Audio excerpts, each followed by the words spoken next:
سے گزر رہا تھا تو میں نے دیکھا کہ آسمان سے کوئی نور کی ایسے بارش ہو رہی ہے اس گھر پہ. اللہ تو وہ نور کی بارش دیکھ کر میرے دل نے کہا کہ مانو نہ مانو یہاں پر کوئی اللہ کا ولی آیا ہوا ہے. میں یہ دیکھنے کے لیے آیا ہوں, مجھے نہیں پتا تھا کہ حضور تاج الشریعہ یہاں تشریف لائے. میں نے اجازت لی تھی وہاں پر گورنمنٹ سے کہ ہمیں ایئرپورٹ کا جو ایک ہوتا ہے وی آئی پی روم ہوتا ہے, تو اس کے لیے اجازت یہ ملی تھی کہ میں دمشق سے میں آؤں گا اندر اور وہاں سے صرف میرے مرشد تشریف لائیں گے. ٹھیک ہے, تو جس کو وی آئی پی لانچ کہتے ہیں. تو انہوں نے وی آئی پی لانچ نہیں بلکہ ہمیں وہ لانچ دیا جو ان کے پریسیڈنٹ کے لیے تھا. اچھا, میں آپ کو حقیقت بتا رہا ہوں, میں نے تو وی آئی پی لانچ کے لیے بات کی تھی, لیکن جب میں وہاں پہنچا تو پتا چلا کہ نہیں جناب پریسیڈنٹ صاحب والا جو روم ہے وہ حضرت کے لیے تھا. واہ واہ واہ, یہاں سے حضرت کے لیے جو دمشق میں طلبہ تھے اور علماء تھے تو تقریباً کوئی 50 سے 60 یہاں سے اندر داخل ہوئے ایئرپورٹ میں, اور وہاں سے حضرت کے ساتھ جو پورا وفد آیا تھا وہ بھی اسی کمرے میں. لگ ایسا رہا تھا کہ یہ دمشق ایئرپورٹ میرے مرشد کی جاگیر ہے. بھائی کیا کہنے, واہ بالکل ایسے ہی یہ منظر جو میں بیان کر رہا ہوں یہ اس کے متعدد گواہ.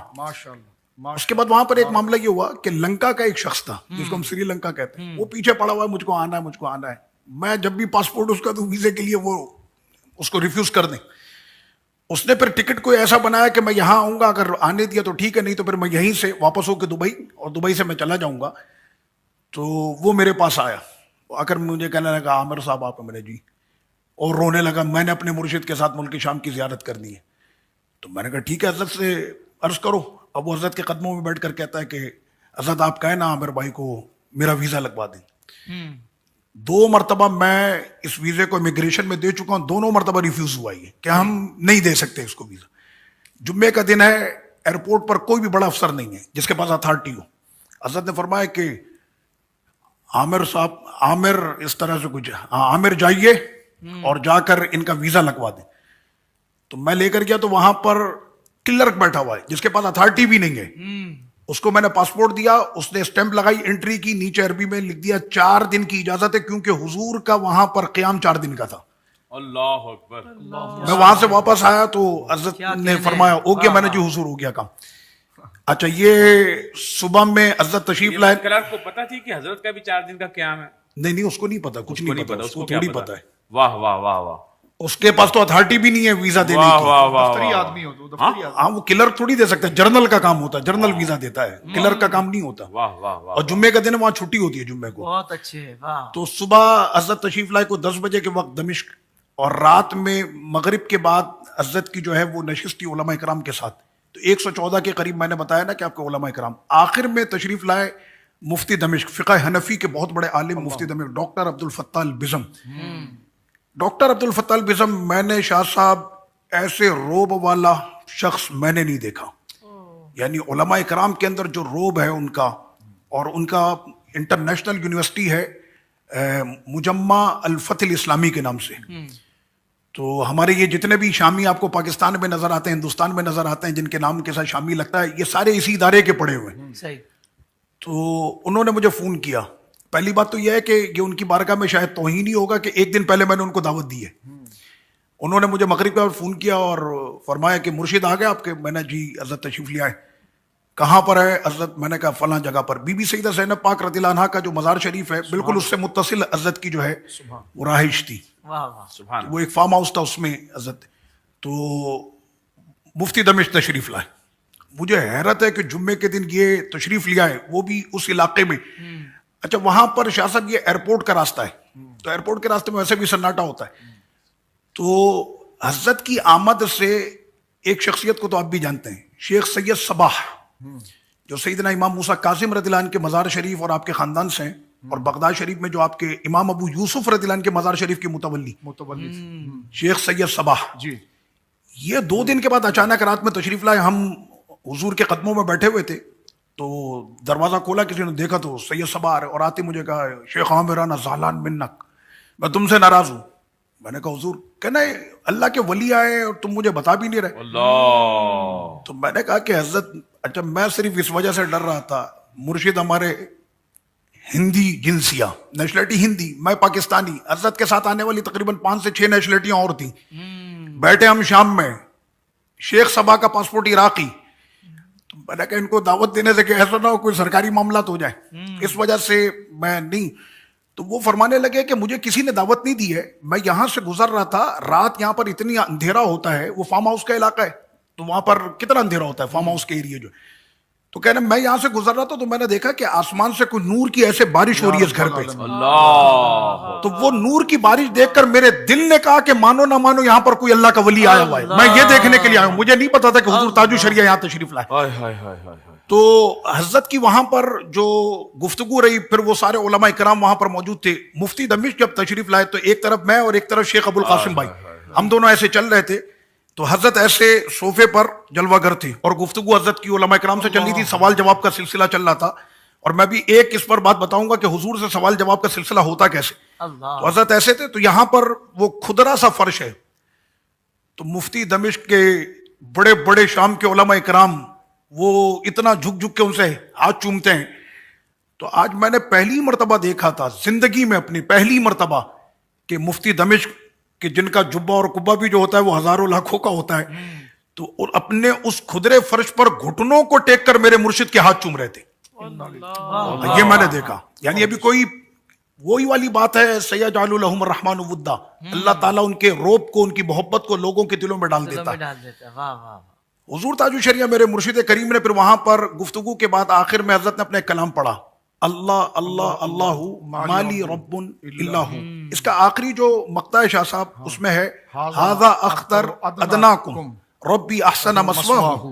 تو جیسی حضرت نے فرمایا نا ھذا اختر ادناکم، کہ یہ ادنا تیرا اختر، تو جیسی آپ نے یہ کہا نا، تو قبلہ فضیلت الشیخ ڈاکٹر عبدالعزیز خطیب سامنے موجود تھے، انہوں نے فرمایا یا اختر انت لست ادنا بل انت تاج راسنا، کہ آپ ادنا نہیں، آپ تو یہ موجود سارے علماء کے سروں کے تاج ہیں. تو یہ نسبت جو ہوئی تاج الشریعہ کی، یعنی یہ تو ہمارے یہاں رہی، لیکن وہاں پر عرب نے بھی کہا کہ آپ ہمارے سروں کے تاج ہیں. اچھا ایک بات جو شاہ صاحب نے، مفتی صاحب نے فرمائی کہ حضرت کی حافظہ اور یہ ساری چیزیں، طلبہ کا ایک بہت بڑا وفد آیا ہوا ہے وہاں پر، ٹائم لیتے تھے. اچھا دمشق کی بات ہو رہی ہے. اب اتنے بڑے بڑے علماء کرام، مفتی دمشق اور یہ جو ایک مرتبہ مل لیتا، یعنی جن سے مجھے خواہش ہوتی کہ یار یہ میرا فون اٹھا لے تو میرے لیے شرف ہے، وہ مجھ کو فون کرتے ہیں. آپ کے مرشد سے 5 منٹ کی ملاقات کا کل کوئی ٹائم مل سکتا ہے؟ یہ میں آپ کو حقیقت بتا رہا ہوں. اچھا یہ تو رہا سلسلہ. اس کے بعد پھر یہ کہ طلبہ اکرام کے ساتھ حضرت کی ایک نشست تھی، تقریباً 40 سے 45 ملک کے طلبہ تھے وہاں پر. حضرت سے اگر انگریزی میں سوال ہو تو جواب انگریزی میں، حضرت سے عربی میں سوال ہو تو عربی میں، 2 زبانوں پہ بات چیت چل رہی تھی، عربی اور انگریزی. شیخ ابو الہدیٰ یعقوبی بہت بڑا نام ہے، سید سادات ہیں، بہت بڑا نام ہے. مغرب سے آپ کا تعلق ہے، موروکو سے. اور شیخ ابو الہدیٰ یعقوبی کا پورے عرب میں بہت بڑا نام ہے.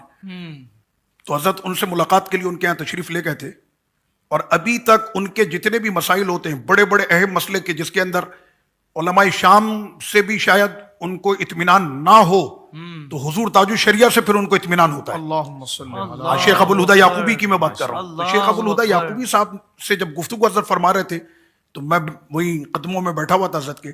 تو ایسے حضرت انگریزی بول رہے ہیں کہ جیسے کوئی واقعی میں ہندوستان میں نہیں، کوئی برطانیہ میں ولادت ہوئی ہو، ایسے ٹون کے ساتھ، پورے لہجے کے ساتھ حضرت جو ہے وہ انگریزی بالکل پورا اس میں حضرت کی گفتگو ہو رہی تھی، پروناؤنس بھی اور ایکسنٹ بھی پورا. کوئی واقعی میں کوئی وہاں کا جو بون ہے وہی بات. جی بالکل لہجہ اختیار، بالکل وہی لہجے، اسی لہجے، بالکل اسی لہجے میں.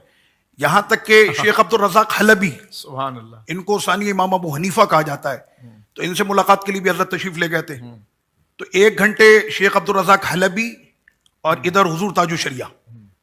اچھا یہ ایک بات میں یہاں پر ضمناً عرض کر دوں کہ شیخ عبد الرزاق حلبی، اس لیے سننے والے دیکھنے والے مجھے سن بھی رہے دیکھ بھی رہے، شیخ عبد الرزاق حلبی حنفیوں کے اتنے بڑے فقی مانے جاتے ہیں دمشق میں، کہ دمشق کی جو سب سے بڑی مسجد ہے اموی، آپ اس مسجد کے نہ صرف امام رہے، خطیب رہے، بلکہ آپ اس مسجد کے چابی بردار، کنجی بردار آپ رہے.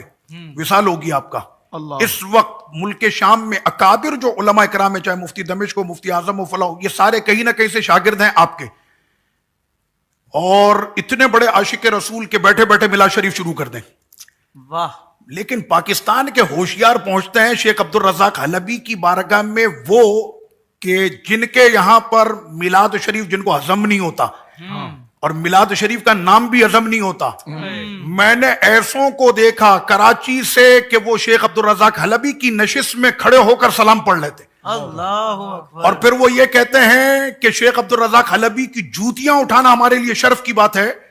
تو الحمدللہ جب میرے مرشد تشریف لائے تو شیخ عبدالرزاق حلبی بھی خاموش, ادھر مرشد کریم بھی, دونوں ایسے تخت پر جو ہے جلوہ گر ہیں, اور نیچے مفتی دمشق بیٹھے ہوئے ہیں, اللہ اکبر مفسر قرآن بیٹھے ہوئے ہیں, اللہ شارع ہدایہ شریف وہ نیچے بیٹھے ہوئے ہیں. اللہ کیا کہنے, ہم لوگ ایسے نیچے بیٹھے ہوئے تھے, 1-1.25 گھنٹے تک دونوں بزرگ خاموش بیٹھے رہے. کیا گفتگو ہوئی ہمیں نہیں پتا, لیکن گفتگو ہوئی ضرور تھی, اللہ اکبر, لیکن یہ دلوں کی گفتگو تھی. اللہ اکبر. اور حضور تاج الشریعہ کے جب ملک شام سے آپ تشریف لے گئے, مجھے حضرت نے بڑی دعائیں دی, اور میں تو کہتا ہوں یہ میرے مرشد کی دعاؤں کا صدقہ ہے کہ اس وقت میرے بچے اور پورے پاکستان کے بچے اس وقت بھی دمشق میں تعلیم حاصل کر رہے ہیں. ماشاء اللہ. کچھ طلبہ تھے نا ایسے سائیڈ میں کھڑے ہوئے تھے, 7 جون کو تو سے تو وہ سائیڈ میں کھڑے ہوئے اور بڑے عجیب سے نا اسٹائل سے وہ ایسے حضرت کی طرف دیکھ رہے ہیں. میں نے کہا یہ حضرت کو اس انداز میں دیکھ رہے ہیں. سبحان اللہ. تو وہاں پر ایک تھے موروکو کے, اچھا وہ موروکو والا جو تھا وہ ہمارے عقیدے کا نہیں ہے, اس نے آ کر وہاں پر کی کوئی خباثت, سوال بھیجا حضور تاج الشریعہ کی بارگاہ میں, شاہ صاحب آپ دیکھیں کہ حضرت ایک تو ہے نا علم, یاد دہانی, ذاکرہ, قوت حافظہ, یہ ساری چیزیں, معاملہ فہمی, کیا بات ہے, کہ کس وقت میں کیسی گفتگو کرنی ہے. واہ واہ. تو اس وقت میں کیا ہوا کہ حضرت کی بارگاہ میں سوال یہ آیا کہ ابن تیمیہ کے بارے میں آپ کی کیا رائے. اب ہم میں سے آپ کو کسی کو بھی ملے ابن تیمیہ کے بارے میں کیا رائے ہے تو پھر ہم اپنے اپنے مزاج سے ہم گفتگو کریں گے. عرب کے اندر ابن تیمیہ کا ایک بڑا نام بنایا ہوا ہے, اس کو شیخ الاسلام کہتے ہیں. وہ کہتے ہیں ٹھیک ہے اس کے معاملات یہ تھے, وہ دال ہے, وہ مدل ہے, وہ فلاں ہے, لیکن علم کا بہت بڑا جو ہے نا وہ زہر بخار تھا. یہ حضور تاج الشریعہ کی بارگاہ میں اس نے جان کر یہ سوال پیش کیا کہ حضرت ابھی اس کی کھچائی کریں گے, اور جو حضرت کا جو ایک یہاں پر لوگوں کے دلوں کے اندر محبت کا یہ جال جو ایک بنا ہے یہ ٹوٹ جائے گا. اس نے مکاری کی اور جان کر یہ سوال بھیجا. اب مرشد کریم کا جواب سنیں, کتنے پیارے انداز میں حضرت نے بڑے تحمل کے ساتھ جواب دیا. فرمایا کہ ابن تیمیہ یہ حوران کا رہنے والا تھا. حوران وہیں قریب میں جہاں پر امام نووی رحمۃ اللہ علیہ کا مزار ہے, نوا کے قریب حوران ہے. تو فرمایا کہ یہ حوران کے رہنے والے تھے. شام کے فلاں عالم نے ان کو گمراہ لکھا, شام کے فلاں عالم نے فلاں کتاب میں اس کو جو ہے وہ خارج اسلام لکھا, شام کے فلاں عالم نے فلاں کتاب میں اس کو جو ہے گستاخ رسول لکھا, اس نے گستاخ, ایسے اپنا کوئی بھی نہیں, انہی کے ملک انہی کے علماء سے حضرت نے اسی کا کام پورا کر دیا. کیا کہنے, واہ کہ کوئی اب بولنے والا بول ہی نہیں سکتا کہ بھائی میں تھوڑی کر رہا ہوں, آپ کے ملک کے شام کے علماء نے یہ بات کہی. تو وہ رشین جو طلبہ تھے وہ آئے, مجھے کہنے لگے کہ ہمارا یہ دوست ہے, وہ درد سر والی بات ہو رہی ہے, واہ واہ واہ. یہ ہمارا دوست ہے, پیدائشی اس کے سر میں درد ہے. اچھا. تو میں نے کہا اچھا, وہ ان کا جو اسٹائل تھا نا وہ مجھے اچھا نہیں لگ رہا تھا. وہ ہوتے بھی 6.5 فٹ کے رشین, اور کھڑے ہوئے بھی ایسے نا کوئی جیسے تنقید اور طنز کی نظر سے حضرت کی جانب دیکھ رہا ہوں. تو میں نے کہا حضرت ابھی یہاں پر موجود تھے, اس ٹائم پر تم آتے, تم اب آ رہے ہو. کہنا آپ پوچھ لیں, اگر اجازت مل جائے تو ہم اپنے اس ساتھی کو دم کرانا چاہ رہے ہیں. میں کمرے میں گیا تو حضرت ایسی اس وقت جو ہے یعنی 3-4 گھنٹے گفتگو کرنے کے بعد بھی حضرت بالکل اسٹمنا ویسے ہی. میں نے حضرت کی بارگاہ میں عرض کی کہ حضور ایسا معاملہ ہے, فرما بلاؤ اس کو. تو وہ رشین آ کر جو ہے وہ حضرت کے قدموں میں ایسے بیٹھ گیا. تو حضرت نے ایسے دونوں ہاتھوں کو اس کے سر پر رکھا اور پڑھنا شروع کیا. شاہ صاحب یقین کریں کہ ابھی کوئی منٹ یا اس سے کم یا اس سے زیادہ ایسی ہوا ہوگا کہ وہ رشین زبان میں یہ کہتا ہے کہ میرے سر کا درد چلا گیا, یہ وہ درد تھا جو اس کو پیدائشی تھا, سارے علاج کے بعد بھی نہیں ختم ہوا تھا, آج حضرت کی ہاتھ رکھنے کی برکت تھی کہ درد چلا گیا. واہ واہ واہ. سبحان اور وہ لوگ کہ جو اب تک حضور کو ایک تنقیدی نظر سے دیکھ رہے تھے, حضرت کے ہاتھ کو تھام کر یہ وہیں پر حضرت کے مرید ہوئے. پھر اللہ, سبحان اللہ, الحمدللہ.